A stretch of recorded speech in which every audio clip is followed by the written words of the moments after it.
Congressman Dean Phillips, along with several of our local lawmakers, have weighed in on the conflict by now in some shape or form. And Phillips says without a House Speaker in Congress, it's like America is sitting on the sidelines.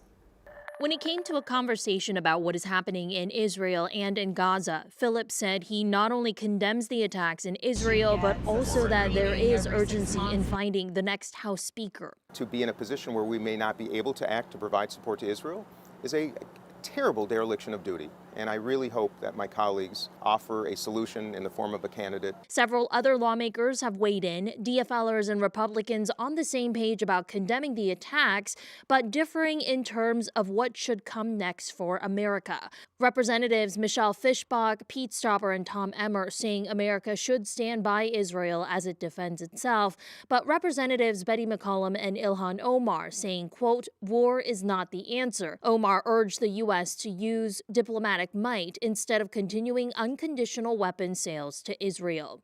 Both Omar and Phillips acknowledging those who have been killed on both sides. I believe two things can be true at once. One can have compassion for the Palestinians, for the suffering, especially for innocent men and women and children who are going to face tragic outcomes because of this conflict. But the other thing that is true is Hamas is sworn to the destruction of Israel. Senator Amy Klobuchar highlighting that her office is working with Minnesotans who live in Israel. Our office has received dozens of calls of people who are very frightened, either because they're looking for loved ones that they haven't been able to hear from, or they're actually over there. Israel is the only democracy in the Middle East. It is the only place where Arabs, Jews, Muslims, Christians are treated equally.